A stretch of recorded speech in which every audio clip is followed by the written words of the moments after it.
Voilà. J'ai l'impression que c'est comme si vous êtes plus stressé que moi. Amen. Voilà.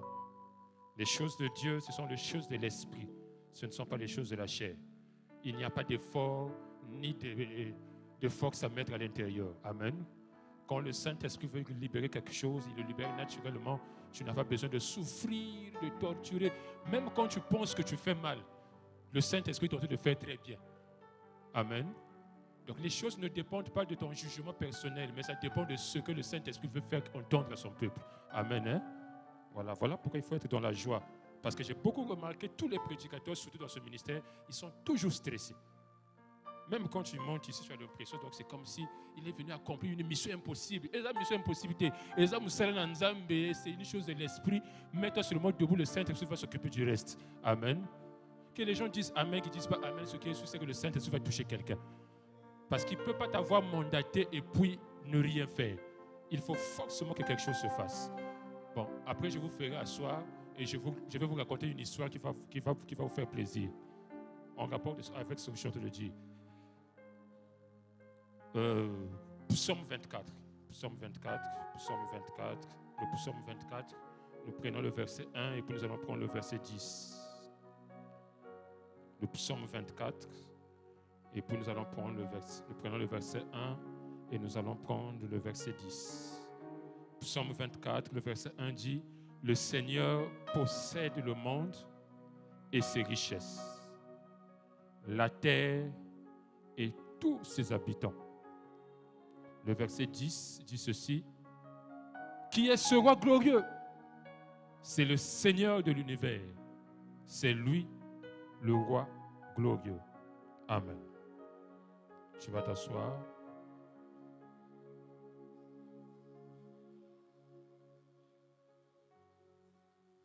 Reba Chantarabouche. Rika Bababouche, Chantarabouche, Kabababash. Era Bababouche, Chantarabouche, Babababouche. Rika Bababouche, Chantarabouche. Erebo Chantarabababouche. Éternel de gloire, nous te bénissons, nous te rendons grâce. Nous te disons merci pour ton amour et pour tes bienfaits. Nous te disons merci pour ta présence en ces lieux. Nous te disons merci parce que tu nous as mandatés pour annoncer ce soir l'évangile à ton peuple. Et l'évangile n'est que la bonne nouvelle. Nous apportons une bonne nouvelle ce soir pour ce peuple ici rassemblé, alors que ton nom soit béni. Utilise-nous, Seigneur, selon que tu l'as voulu, selon que tu l'as préparé, et selon Jésus, que tu as mis, Seigneur, à cœur tes serviteurs de me mandater pour ce soir. Remplis-nous de ton Esprit Saint, que l'onction de notre Père, l'onction de le sage Toumou Nicolas soit sur nous, et nous ramenons toute pensée captive à l'obéissance de la parole de Dieu, et nous proclamons Jésus-Christ est Seigneur en ces lieux. Nous menaçons les puissances de distraction d'envoûtement, les puissances de lourdeur et de sommeil, dans le nom puissant de Jésus-Christ. Nous avons prié. Amen. Est-ce que tu peux acclamer le Seigneur?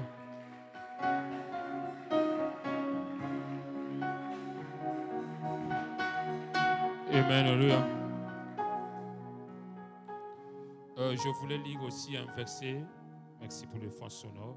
Je voulais lire aussi un verset de Jean chapitre 4.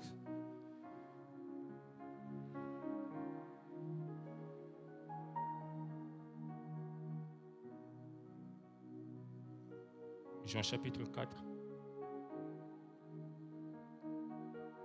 Le verset 22 dit ceci: vous adorez ce que vous ne connaissez pas.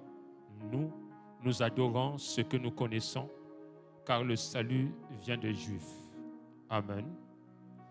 Dans mon premier verset, il a été dit: le Seigneur possède le monde et ses richesses, la terre et tous ses habitants.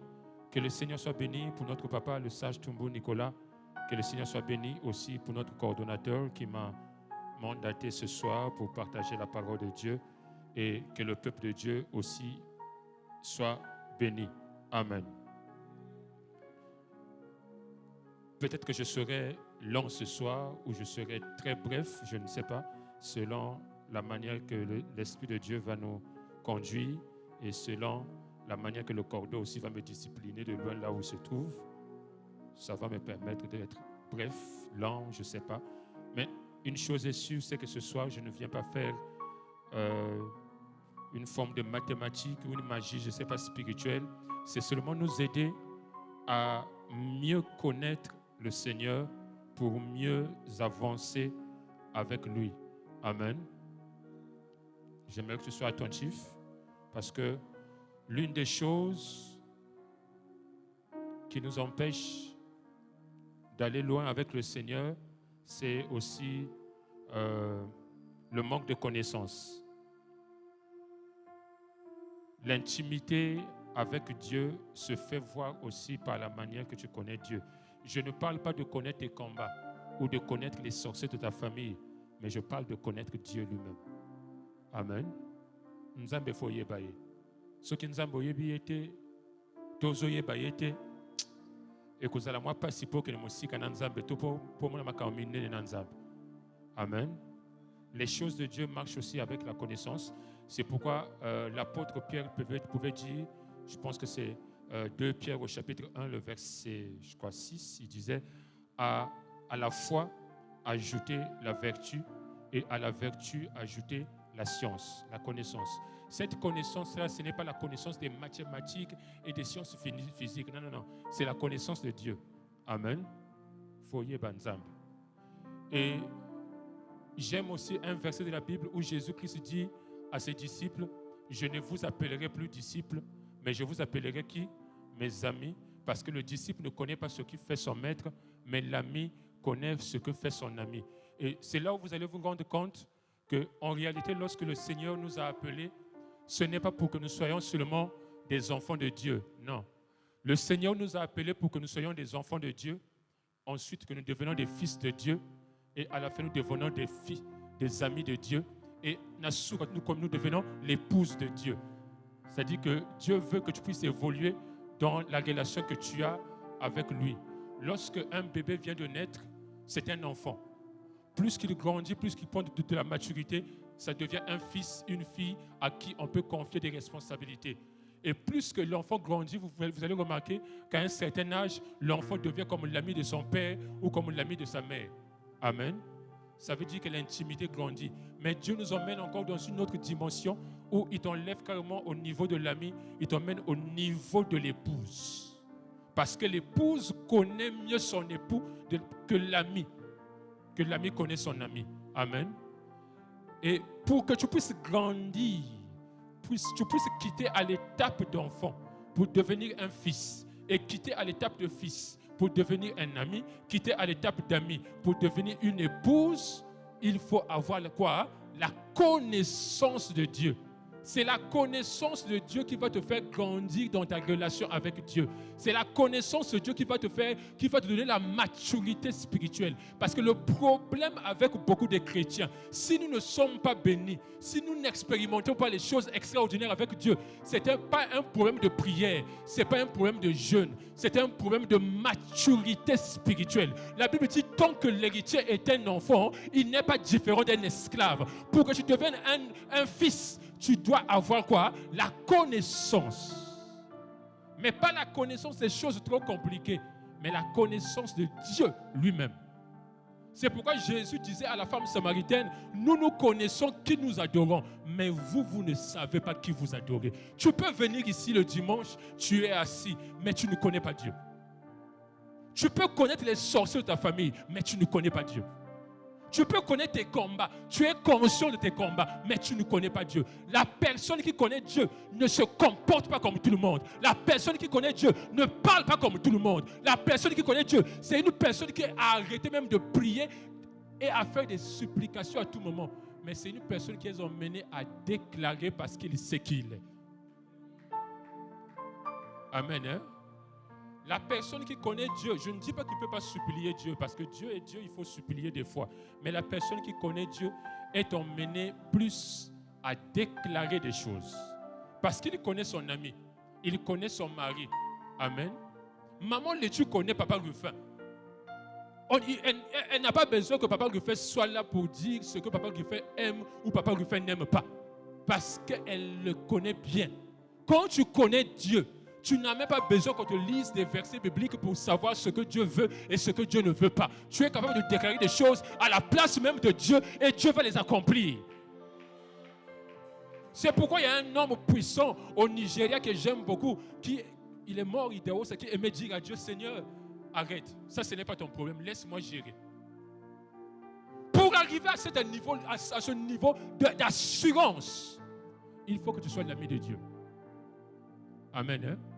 9000 et quelques sorciers à travers le monde ont voulu se réunir au Nigeria, dans la ville où lui se trouvait. Il a dit à Dieu, ça ce n'est pas ton problème, gère autre chose. Va gérer les guerres qui sont dans le monde.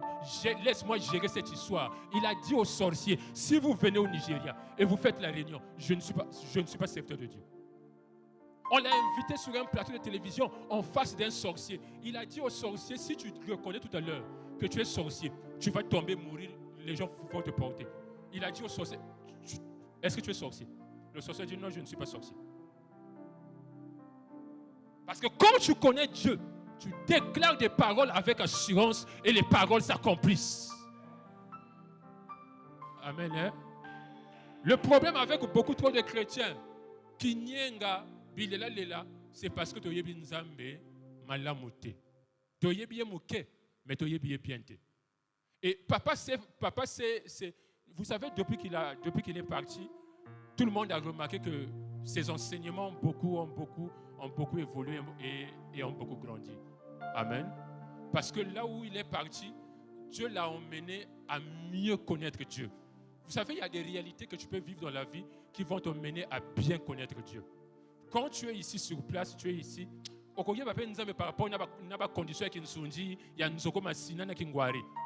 mais quand Dieu te met dans un autre pays, il te met en face d'autres chrétiens. Tu vois le niveau de leur foi, leur niveau de connaissance. Tu dis, nous sommes encore des enfants. C'est pourquoi nous sommes encore à l'étape de lait, de pain et de miel. Nous servons Dieu comme des bébés, comme des petits enfants. Et Dieu ne veut pas te mener dans les grandes choses. Tant que toi-même, ta maturité n'a pas évolué. Pour que Dieu te mette dans les grandes choses, il doit d'abord remarquer que tu as grandi.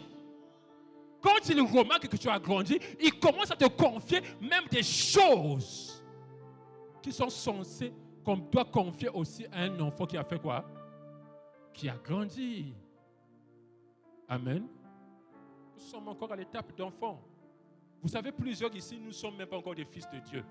Nous sommes encore à l'étape d'enfant. C'est-à-dire que nous sommes à un niveau, il y a un bon de la rabisso, il y a un peu de rabisso, Guichel, tu as dormi. Guichel, tu t'es réveillé.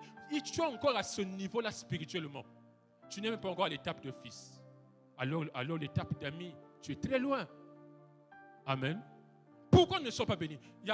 Pendant que j'étais assis, il y a une pensée qui venait en moi. Je me suis dit, vous savez, en réalité, avec Dieu, le temps d'attente n'existe pas. Il n'existe que le temps de la préparation. Au fait, le problème avec nous, devant Dieu, ce n'est pas qu'il ne veut pas nous bénir, mais le problème c'est qu'il trouve que nous sommes trop des petits enfants et que nous ne grandissons pas. Dieu ne peut pas bénir quelqu'un si d'abord il ne l'a pas préparé à cette bénédiction-là.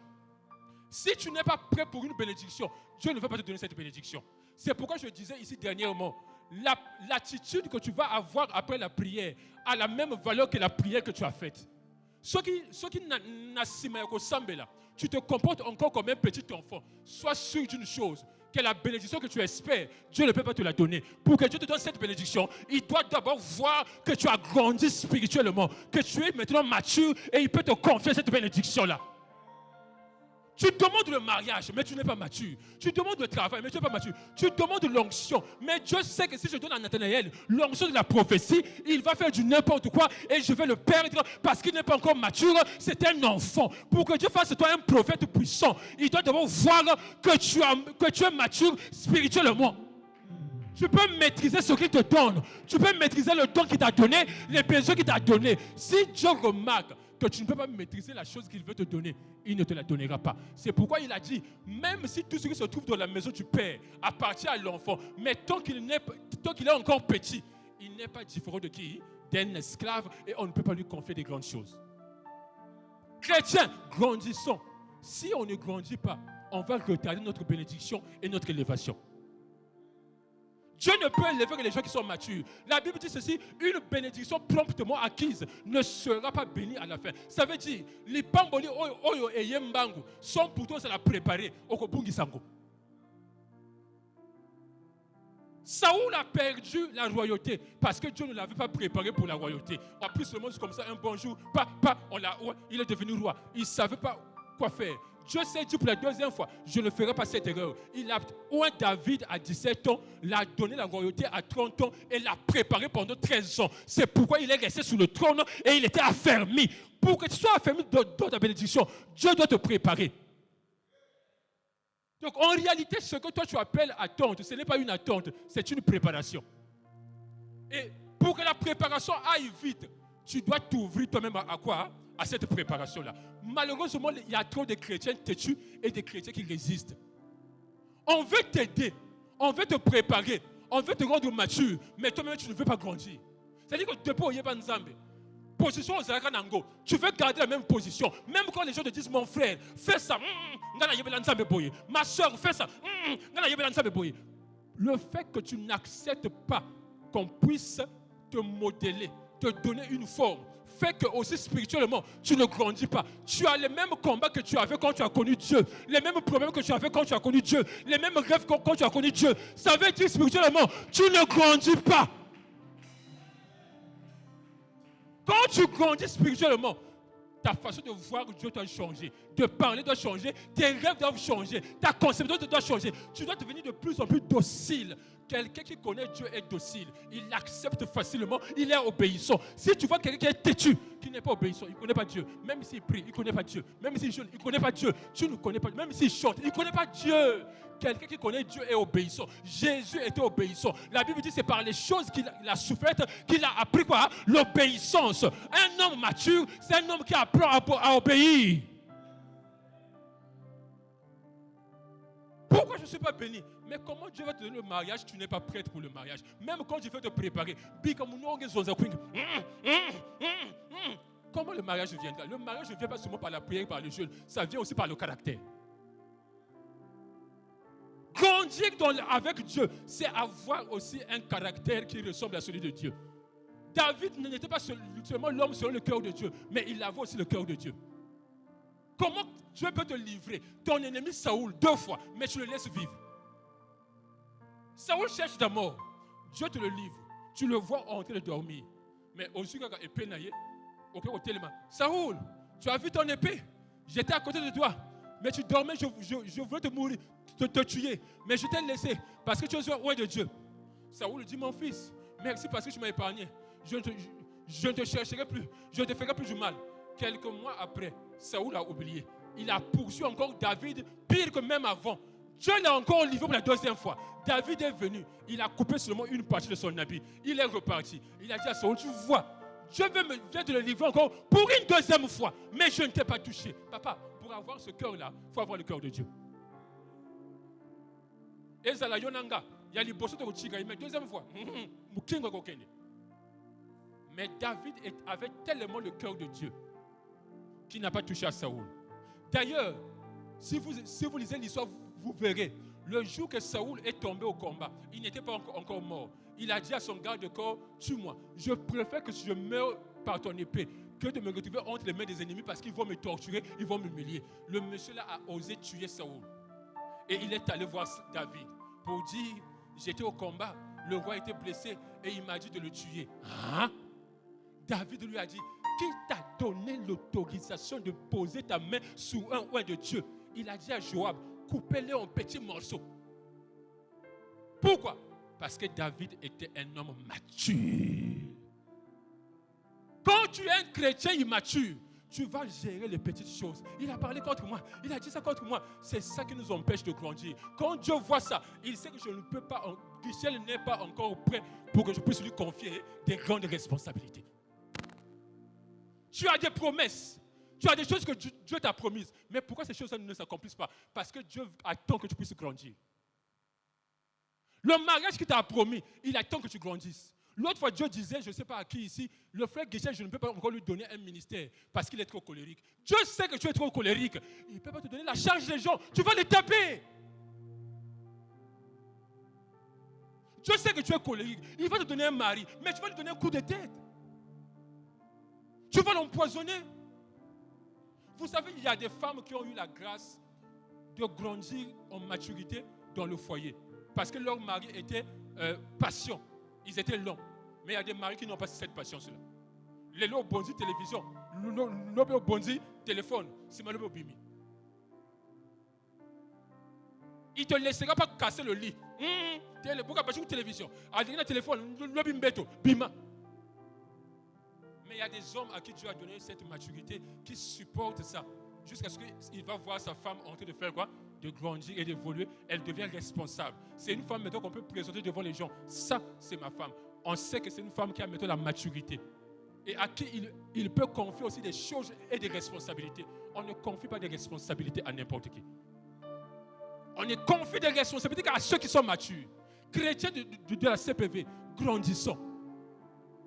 Dieu n'est pas un fils pour mentir, un homme pour mentir, ni un fils d'homme pour se repentir. Mais il ne peut nous bénir que si nous sommes quoi? Matures. Si nous connaissons Dieu. Connaître Dieu, ce n'est pas parce que tu as des visions, ou tu as des songes, ou tu parles en langue, ou Dieu te parle. Connaître Dieu, c'est avoir son caractère et sa nature. Être humble, être patient, savoir pardonner. C'est ça, connaître Dieu. Et c'est ça qui ferait que Dieu puisse t'élever. C'est pourquoi les hommes de Dieu aiment dire, Dieu ne regarde pas au corps, mais il regarde à quoi? Au cœur. Mais le cœur, c'est quoi? C'est le caractère. Le cœur, c'est la nature.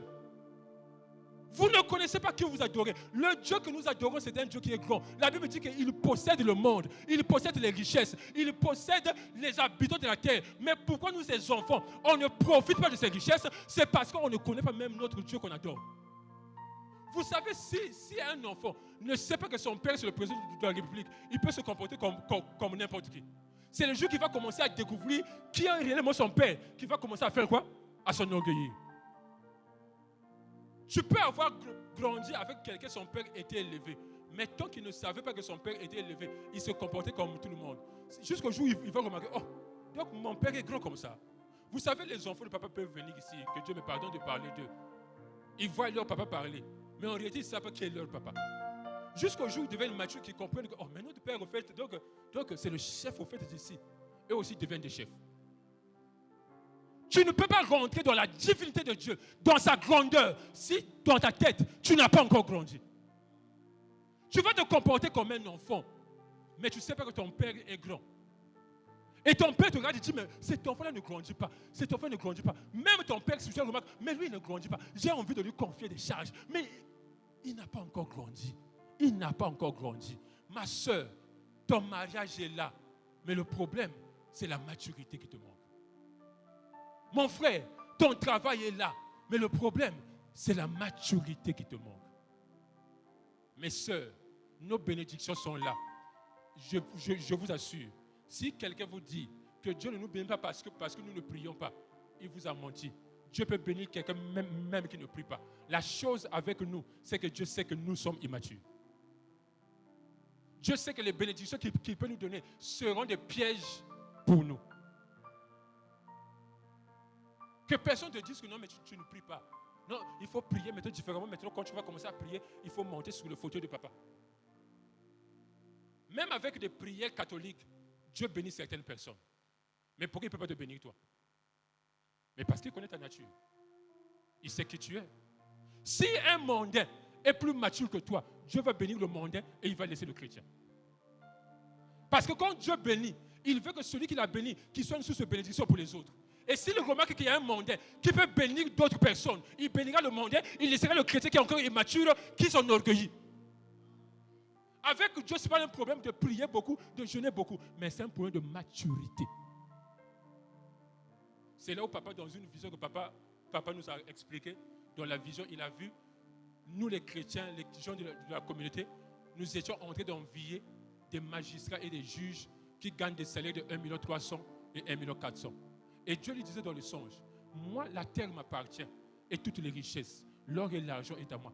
Mais comment mes enfants sont tentés d'envier des mondains qui ne prient pas parce qu'ils gagnent 1,4 million et 1,2 million.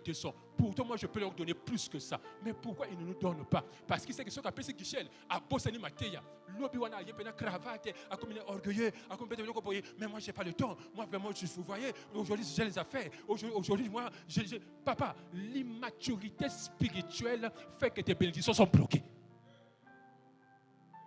Plus vite tu vas grandir, plus vite tu seras béni. Plus vite tu vas grandir, plus vite tu rentres dans ta bénédiction. Mais si tu restes comme tu es, on va jeûner, on va prier. Prière en ligne, prière en déligne, prière en présentiel, en démentiel, en ligne, en écran géant, en écran fermé. Papa, ceux qui te collent, ceux qui te collent, tu aussi la bongo. Nous devenons des frustrés spirituels. Seigneur, nous on gêne. Seigneur, nous on prie. Il n'y a aucun ministère qui nous dit qui prie comme nous. Mais aucun ministère qui prie comme nous. Mais comme est-ce que nous sommes matures?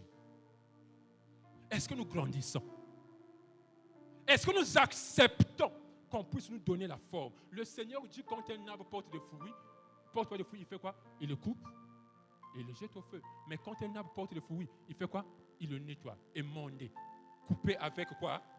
La hache. Mais ça fait mal. Gichel, toi tu es impoli.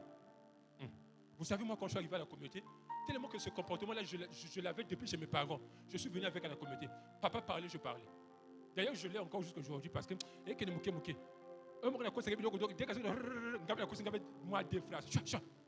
il dit, est-ce que moi je te donne l'autorisation de parler? Tant que tu n'arrives pas à fermer ta bouche, il y a des bénédictions. Tu verras qu'ils vont passer comme ça. C'est pourquoi Dieu a dit, je parle de moi, je ne parle pas de toi. Au moins moi-même, je parle de moi. Il a dit, il y a l'une des choses qui fait que Dieu ne te bénisse pas, c'est la légèreté. Ça veut dire, Dieu ne te bénit pas seulement parce que tu ne pries pas, tu ne jeûnes pas, mais parce qu'il y a un caractère que tu n'as pas encore abandonné qui fait que Dieu ne te bénisse pas. Il y a une chose, si tu ne l'as pas encore laissé, tu n'évolueras jamais. Dieu sait que ce que tu lui demandes, il peut te le donner, mais si tu le donnes, tu meurs. Vous savez, papa, il y a prophétie, appelle ça prophète Nicolas, que je prophétise avec précision. Mais papa, mais grave. C'est grave. Le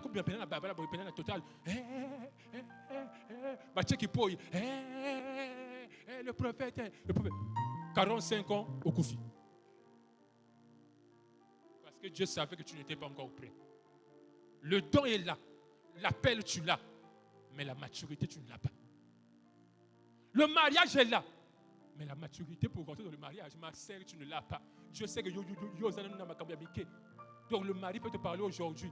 Au bon bien pendant une semaine, 2 semaines. À 5 ans, il y a pardon. Mais tant que au bimis, au ezana mutemate, ce qui est bimis de sortir là, oh Jésus, merci. Mais en tout temps, les paroles là, au lieu d'arranger, ça vient détruire encore. Jusqu'au niveau où tu vas arriver, le mari t'a fait du mal, mais tu gardes ça dans ton cœur. Il demande pardon, tu oublies. Là, tu as grandi. Le pasteur Tom disait, quand je me suis marié nouvellement avec ma femme, comment on l'appelle, Nadège, parfois quand elle m'énervait, je ne mangeais pas. Quand je me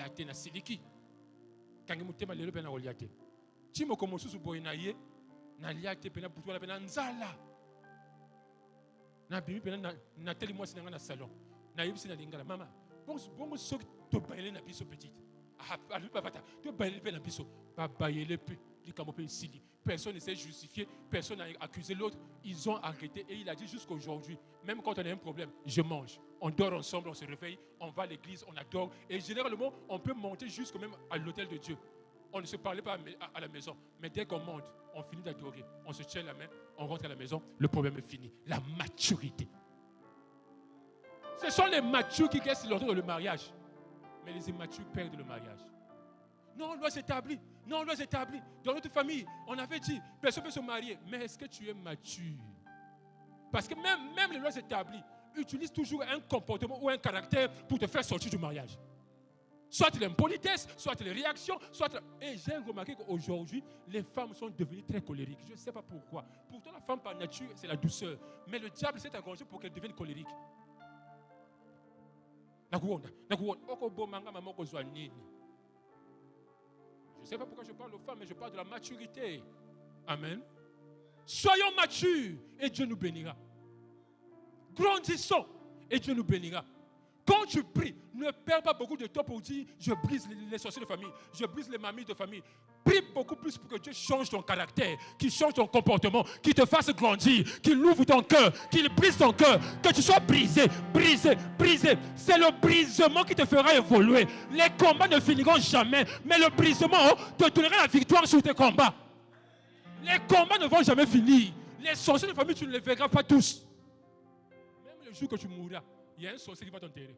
Ça, c'est fort, hein? Ça veut dire que même le jour que tu mourras, parmi les gens qui vont porter ton cercueil, il y aura un sorcier de famille. Ça veut dire que ceux qui ont tout mon avis, ils ont bimba. Au tient contre Mandoki. Au lekisi toi pas ma vie no bimba. Au contraire, combat ton propre caractère, combat ton cœur, combat ta nature, combat tes péchés. C'est ce qui te fera grandir. Et c'est ce qui va te permettre d'avoir la victoire sur tes ennemis. La maturité, la nature de Dieu te donnera la victoire. Mais si tu te concentres sur les sorciers,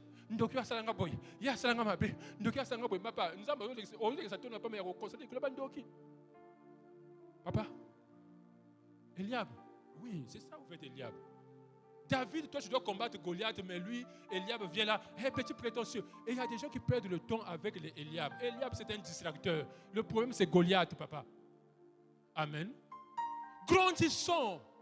C'est la maturité. C'est pourquoi tout à l'heure, je parlais des prédicateurs. Je vais finir vraiment aujourd'hui. Je vous ai dit qu'on va adorer. Mon problème, c'est seulement aider quelqu'un à grandir. C'est-à-dire que ce que tu dois retenir, c'est que tu dois passer plus de temps à chercher le brisement.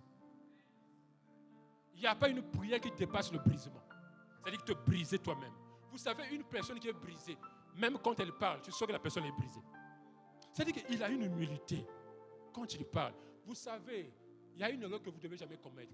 Dieu peut élever n'importe qui. Mais quand Dieu t'élève, même ton péché se devient élevé. Ton caractère se devient aussi quoi?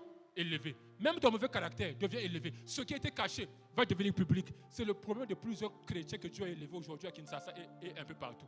C'est-à-dire qu'il n'était pas suffisamment brisé. Et élévation est Zuyem Balamoko. A comme vous voyez, orgueilleux. Ngaï. Le plus Dieu est tenté de faire durer ta bénédiction, profite pour chercher quoi? Le brisement. C'est pourquoi j'ai dit le temps d'attente n'existe pas avec Dieu. Il n'existe que le temps de préparation. Le temps que Dieu est tenté de retarder ta bénédiction, prépare-toi, brise-toi, change. La femme de Marcelo disait ceci. Oh Seigneur, je donne beaucoup d'exemples de pasteurs aujourd'hui. Seigneur, la femme de Marcelo disait ceci. Moi et Marcelo, on a fait 5 ans de fiançailles. Pendant les 5 ans, j'ai cherché la délivrance. Mais pas la délivrance des sorciers de famille, la délivrance de caractère. Je disais à Dieu, Seigneur, quand je serai marié, si mon mari parle, que je ferme la bouche, que je ne parle pas, c'est comme ça qu'elle a réussi son mariage. Même si elle est morte prématurément, ma soeur, toi tu cherches le mariage. Quand tu pries, tu dis quoi à Dieu?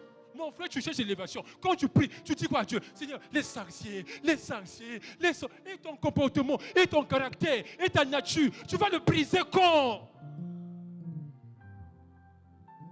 Les sorciers peuvent rester là. Dieu te bénira.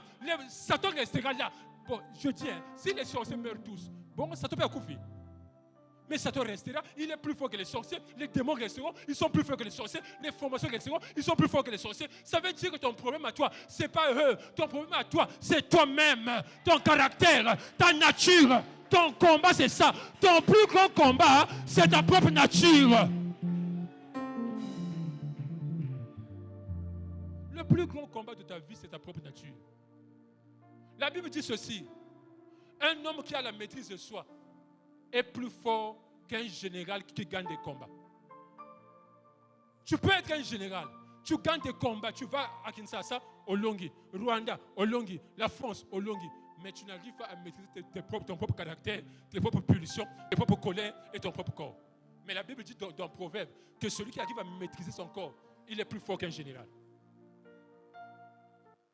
Ça veut dire que ce que Dieu attend de toi, que tu te maîtrises. Et tu remarques que depuis que tu as connu Dieu, tu n'as pas changé. Tu es resté la même personne. Mais c'est toi qui es la première à demander à Dieu, bénis-moi. Mais il te bénira comment tu n'as pas changé. Tu n'as pas changé. Tu es resté le même, tu n'as pas changé. Ta bénédiction viendra quand tu changeras de position. Tu changes ta position, Dieu change ta situation. Tu ne changes pas de position, ta situation ne changera pas. La position, c'est la nature. Amen. Hein? C'est la nature. Les hommes de Dieu On ne prêche pas pour plaire aux gens ou pour démontrer. Je trouve des prédicateurs trop stressés. Est-ce que ce que je dis là, je savais que j'allais le dire. Est-ce qu'avant de venir, j'ai prié à la maison? Non. J'ai gêné. Non. J'ai mangé. Mais j'ai confiance que Dieu, quand je vais arriver, il dira ce qu'il doit dire à son peuple. Il y a un prédicateur qui est parti, je vais finir ici. Il y a un prédicateur qui est parti en Amérique du Sud. Il est arrivé, c'est un grand prédicateur américain. Il a prêché. À la fin, il a dit, il a fait ceci. Pas de miracle, pas d'onction. Alors aux États-Unis, il était habitué à vivre les miracles. Il dit, Seigneur, qu'est-ce qu'il ne veut pas? À la fin, il dit, qui veut donner sa vie au Seigneur? Il y a une seule personne qui est venue. Mais c'était un stade, c'était plein le stade. Mais une seule personne est venue. Il a dit, mon frère, fais la prière 2 fois. La personne a dit, je reçois Jésus, et puis on l'a baptisé. Il est rentré aux États-Unis. Il était vraiment choqué. Il s'est dit, j'ai échoué dans ma mission. La mission n'a pas marché. Seigneur, c'est pas grave. 15 ans, 20 ans après, dans le même pays, il y a un prédicateur qui l'invite, qui dit, mais, pasteur, j'ai entendu parler de vous. Est-ce que, bon, pas entendu parler, mais je vous connais. Est-ce que vous pouvez venir prêcher dans notre pays? Il est arrivé dans le pays, il a rencontré ce pasteur-là, c'était un jeune pasteur, et il avait une église de plus de 50 000 personnes. Et le pasteur le fait asseoir, lui dit, tu sais, en 1900 ans, quand tu es venu dans ce pays, et que tu avais prêché, à la fin tu as demandé qui veut donner sa vie au Seigneur. Une seule personne était venue, c'est moi. Le pasteur a commencé à pleurer. Vous savez pourquoi il pleurait? Lorsque lui, il voyait une seule personne, Dieu voyait derrière cette personne 50 000 personnes.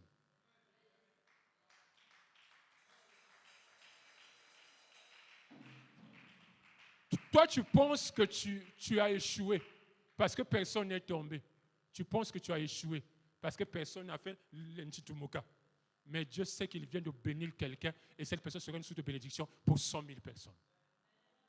C'est pourquoi Dieu dit, il est capable de laisser 99 brebis pour aller à la recherche d'une seule brebis. Parfois, dans un culte comme ça, Dieu n'a pas besoin que tout le monde comprenne. Il a juste besoin d'une seule personne. Il sait qu'à travers cette personne, des multitudes seront bénies. C'est pourquoi on dit ceci, si tu éduques une femme, tu éduques quoi? Une nation. Parce que derrière une femme, il y a une nation.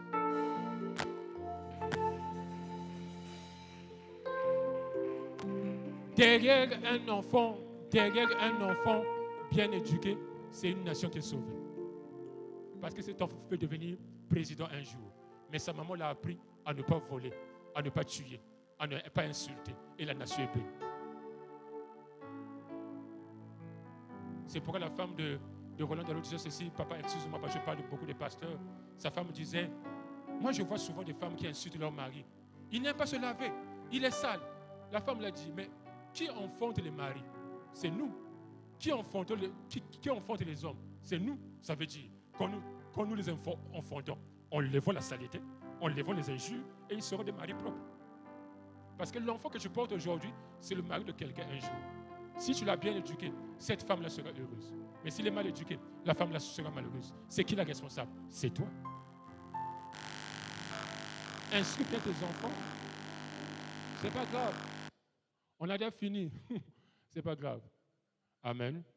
Le mardi, quand je prêchais, je faisais des prières de déclaration sur le psaume 23. Parce que Dieu m'avait montré dans le songe que j'étais en train de déclarer des paroles, mais c'était au goudron. J'ai commencé à l'église, mais je suis sorti jusqu'au goudron. J'étais en train de déclarer entre les voitures. J'ai fait un culte de déclaration. Pour la première fois, je ne fais pas ça d'habitude. Et je suis rentré à la maison. Et le lendemain, papa, donne-moi les sons. Le lendemain, j'ai des témoignages qui ont commencé à venir. Il y a un frère qui m'a écrit, qui m'a appelé, qui m'a dit, pendant que tu es en train de déclarer des paroles, je sentais en moi une voix qui me disait, demain, mets le costume. Mets le costume. Mets le costume. Oh, c'est fort, Jésus. C'est-à-dire que même l'habillement, il faut veiller sur l'habillement. Il y a des bénédictions qui ne viennent que par la manière que tu es habillé. Hein. La maturité spirituelle, c'est aussi savoir que pour que je parte à l'église, il faut que je sois un peu... Tu ne sais pas à quelle bénédiction que tu peux avoir à travers seulement ton habillement. Il entendait Dieu lui dire, demain, habille-toi bien. Pendant que je déclarais les paroles, il est rentré chez lui. Lui pensait que c'est demain.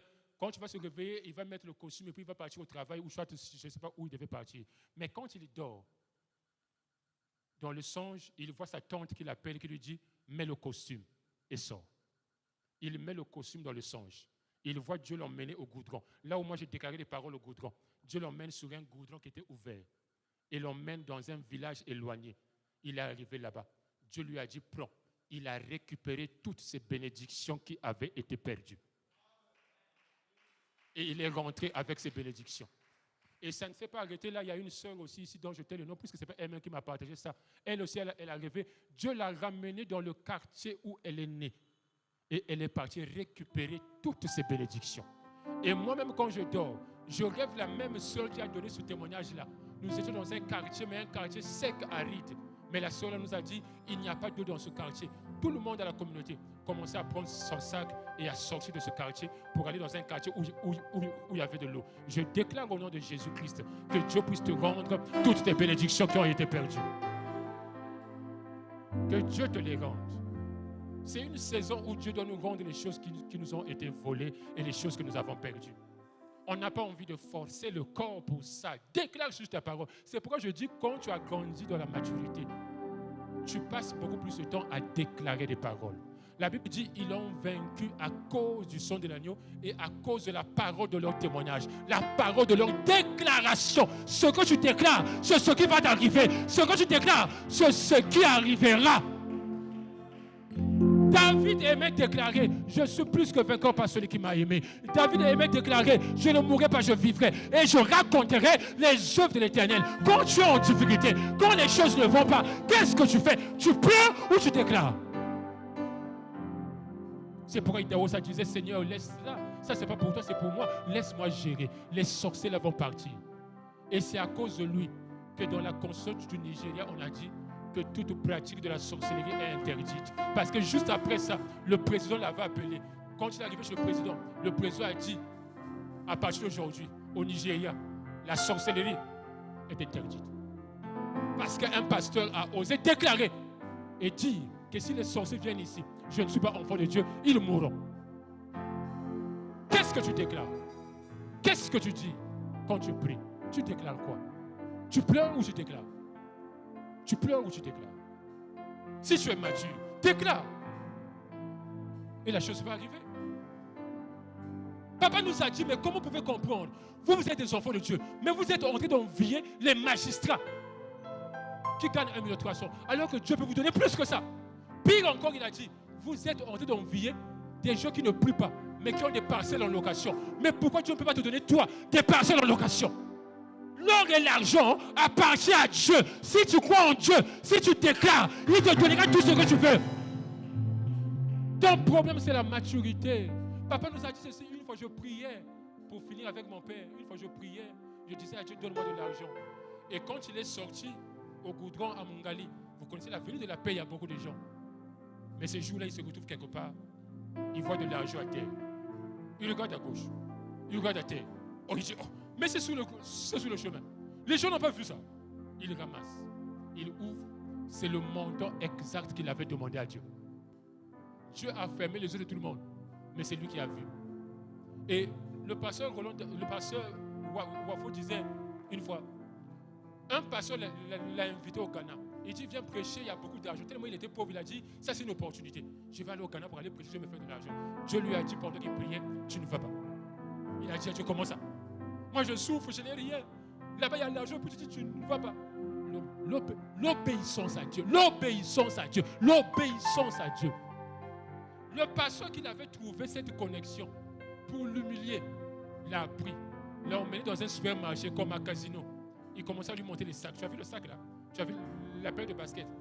Toi, on t'a invité, tu as refusé. Tu es pauvre, non? Achète. Il emmène encore. Tu as vu ça? Tu es pauvre, non? Achète. Il a dit, j'avais dans ma poche un petit $200. J'ai vu un sac qui était quand même un beau sac.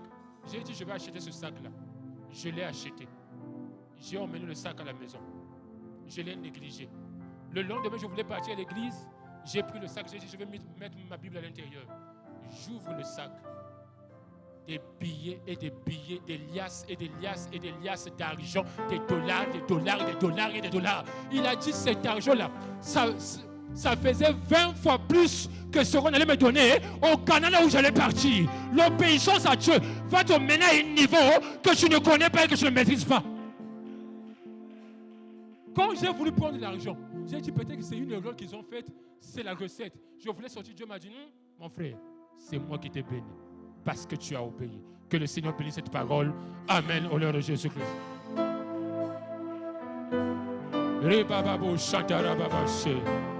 Est-ce qu'il y a quelqu'un qui peut grandir ce soir?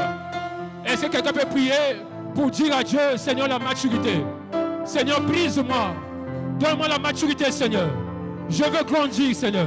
Est-ce que quelqu'un peut prier pour demander à Dieu la maturité? Seigneur, je veux grandir. Est-ce que quelqu'un peut prier pour demander la maturité à Dieu? Est-ce que quelqu'un peut prier pour demander la maturité à Dieu? Seigneur, je veux être plus mature. Seigneur, je veux grandir. Je veux être une femme mature. Je veux être un homme mature. Je veux être un homme mature, Seigneur. Je veux être une femme mature. Je veux être un fils mature. Seigneur, je veux grandir. Change mon caractère. Seigneur, brise-moi. Fais de moi un fils. Là où je suis un enfant. Fais de moi un fils. Là où je suis un fils. Fais de moi un ami. Fais de moi une épouse. Que je puisse grandir dans la connaissance de Dieu. Que je puisse devenir mature. Seigneur, fais-moi grandir. Les grandes choses ne sont réservées qu'aux hommes matures et aux femmes matures.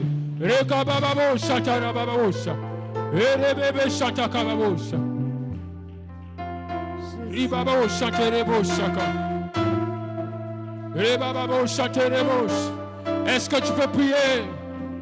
Est-ce que tu peux prier? Que Dieu te fasse grandir.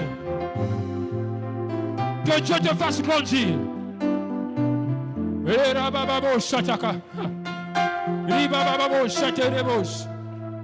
Que Dieu te fasse grandir. Que Dieu te fasse grandir. Que Dieu te fasse grandir. Dis à Dieu, je veux grandir, Seigneur. Je veux être plus mature. Je veux grandir plus que ça. Est-ce que tu veux prier? Est-ce que tu veux parler à Dieu? Dis à Dieu, je veux grandir. Je veux être plus mature, Seigneur. Je veux être plus que ça. Est-ce que nous pouvons chanter? Demande la maturité à Dieu. C'est ta prière ce soir, la maturité. Dieu veut te bénir. Ta bénédiction est là. Tes promesses sont là. Mais Dieu attend que tu grandisses. Tu dois grandir. Ce que tu demandes à Dieu, ce qu'il t'a promis, c'est pour les gens matures. Tu dois grandir. Pour vivre tes promesses, pour vivre ta bénédiction, tu dois grandir. Tu dois accepter le brisement. Tu dois être brisé. Prie là où tu es.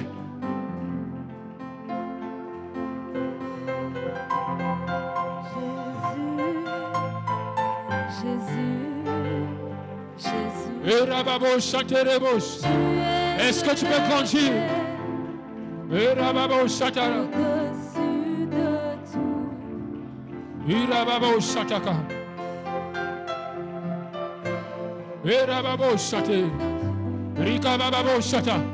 Est-ce que tu peux prier que Dieu te fasse grandir? Est-ce que tu peux prier que Dieu te fasse grandir? La maturité spirituelle, la connaissance de Dieu. Est-ce que tu peux prier que Dieu te fasse grandir? Que Dieu te fasse grandir. Tu as besoin de grandir. Tu as besoin d'être mature. Il t'a réservé des grandes choses, mais tu dois grandir. C'est sur la montagne que se trouve le bélier, que Dieu pourvoira sur la montagne. La montagne, c'est l'élévation. La montagne, c'est la maturité. La montagne, c'est la connaissance de Dieu. Qui te fasse grandir sur la montagne, là où Dieu pourvoira, sur la montagne.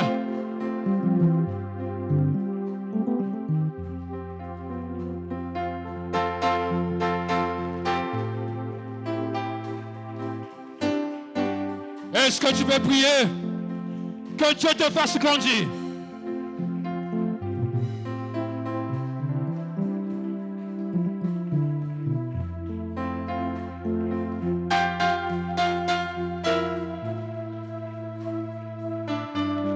Est-ce que tu veux prier? S'il vous plaît.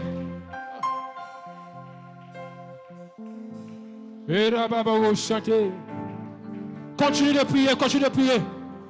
Demande à Dieu la maturité spirituelle. Demande à Dieu la maturité. Demande à Dieu le brisement. Demande à Dieu la transformation. Demande à Dieu le changement.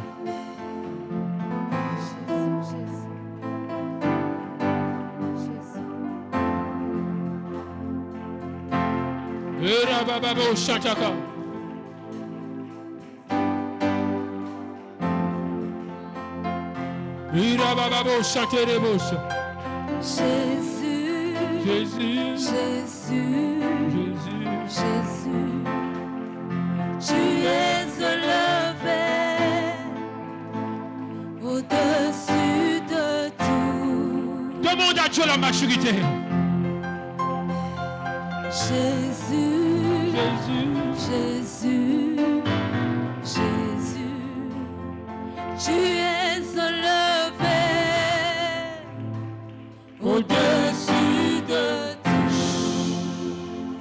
nous allons prier. Il y a la pluie qui menace. J'aimerais que tout le monde puisse rentrer. Nous allons prier pour une chose. Que Dieu transforme nos cœurs. Lorsque Dieu a choisi Saoul pour devenir le roi d'Israël, la Bible dit, l'Esprit de l'Éternel te touchera et tu seras changé en un autre homme. La première des choses, c'est que Dieu veut te bénir, mais il faut que tu sois changé en un autre homme. Et la Bible dit, dès qu'il s'est séparé de Samuel, Dieu lui donna un nouveau cœur. Tu as besoin d'un nouveau cœur. Dieu veut te donner le mariage, l'argent, l'élévation, tout ce que tu désires, même le ministère, la prophétie, tout ce que tu veux. Mais il te faut un nouveau cœur. Il te faut une nouvelle nature. Et c'est pourquoi il est écrit plus tard, je briserai vos cœurs de pierre et je vous donnerai des cœurs de chair. Je mettrai en vous mon esprit et vous vivrez. Que Dieu te donne un nouveau cœur. C'est le nouveau cœur. Dieu ne bénit pas les pieds, ni les mains, ni la tête. Il bénit le cœur. Car c'est du cœur que viennent les désirs, les émotions du cœur. Dis à Dieu, donne-moi un nouveau cœur. Donne-moi un nouveau cœur. Prie là où tu es. Rekababosh. Qui te donne un nouveau cœur? Tu as besoin d'un nouveau cœur. Que Dieu te donne un nouveau cœur. Que Dieu te donne un cœur. Un cœur, un cœur. Que Dieu te donne un cœur. Que Dieu te donne un nouveau cœur. Que Dieu te donne un nouveau cœur.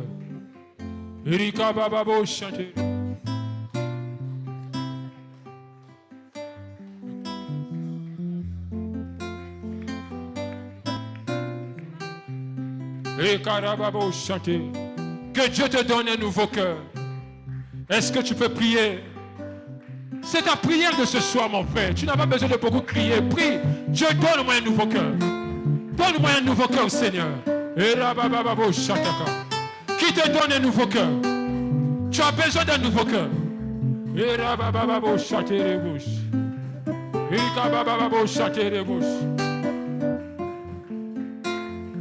Dieu, donne-moi un nouveau cœur.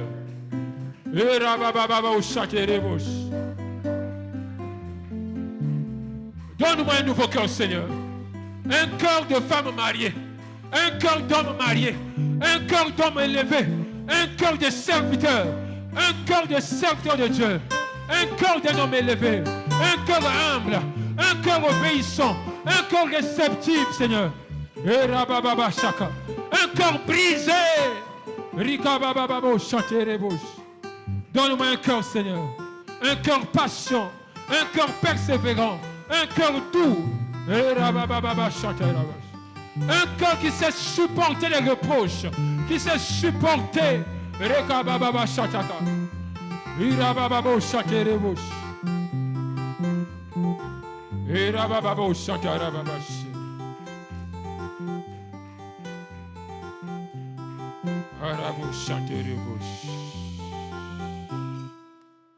Éternel, nous te rendons grâce pour ta parole.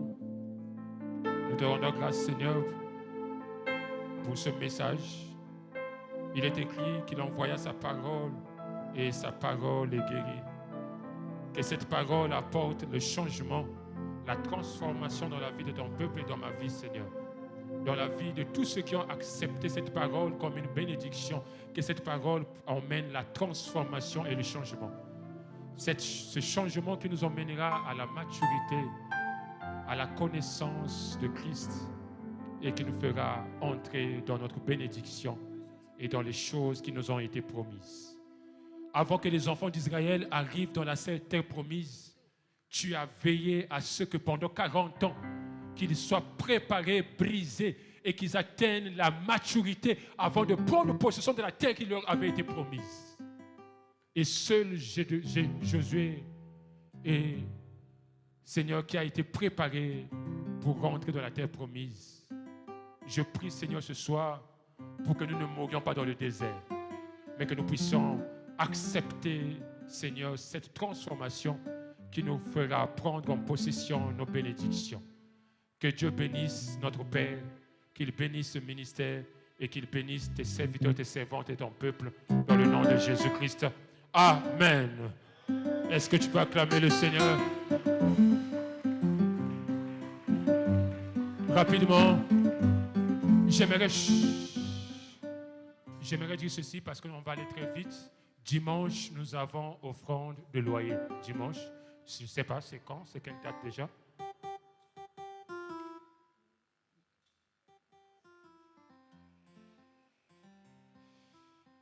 Dimanche, c'est le 4 mai. Nous avons offrande de loyer. Donc, nous avons une semaine. Nous sommes dimanche aujourd'hui. Jusqu'au dimanche prochain, une semaine pour nous préparer pour l'offrande de loyer. Que Dieu bénisse ton offrande de ce soir. Qu'il bénisse ta dîme. Qu'il bénisse ton point de contact et tout ce que tu as apporté dans la maison de Dieu. Amen. Merci. Cantique.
Acclame le Seigneur. Amen, amen. Donc, nous n'avons pas reçu encore la précision, mais après la retraite qui a été organisée hier par le département des femmes, il y a un séminaire aussi qui a été annoncé, donc organisé par le département des femmes, mais bien sûr ouvert à tout le monde. Donc, tout le monde peut participer, mais c'est organisé, ça sera organisé par le département des femmes. La date nous sera communiquée ultérieurement, mais aujourd'hui, nous pouvons déjà garder cette information que le département des femmes organise un séminaire. Amen. C'est bon? Ok. Donc, jeudi, nous allons nous retrouver, mardi, nous allons nous retrouver ici pour le culte d'adoration. Jeudi, pour le culte de combat spirituel. Ce sera aussi le 1er mai. Et dimanche, l'offrande de loyer. Et nous nous préparons pour le mois de mai parce qu'il y aura un long séminaire. Que Dieu vous bénisse. On va se lever, nous allons clôturer la prière de ce soir.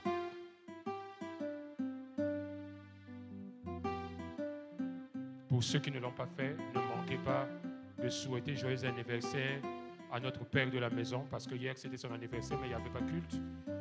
Bien qu'il n'est pas sur place, mais n'oubliez pas de lui souhaiter joyeux anniversaire. Et aussi, pour honorer notre père, à la fin, nous allons nous voir devant l'entrée. Vraiment, ceux qui peuvent rester, restons. Nous allons lui faire juste un petit truc, le saluer, faire des petites vidéos, de là-bas qu'ils comprennent qu'on ne l'a pas oublié et qu'on ne peut pas l'oublier parce qu'il est notre source de bénédiction. Amen. Que la gloire soit rendue au Père, au Fils et au Saint-Esprit. Que le Seigneur nous bénisse et nous garde dans le nom de Jésus-Christ. Amen. Acclame le Seigneur. Merci.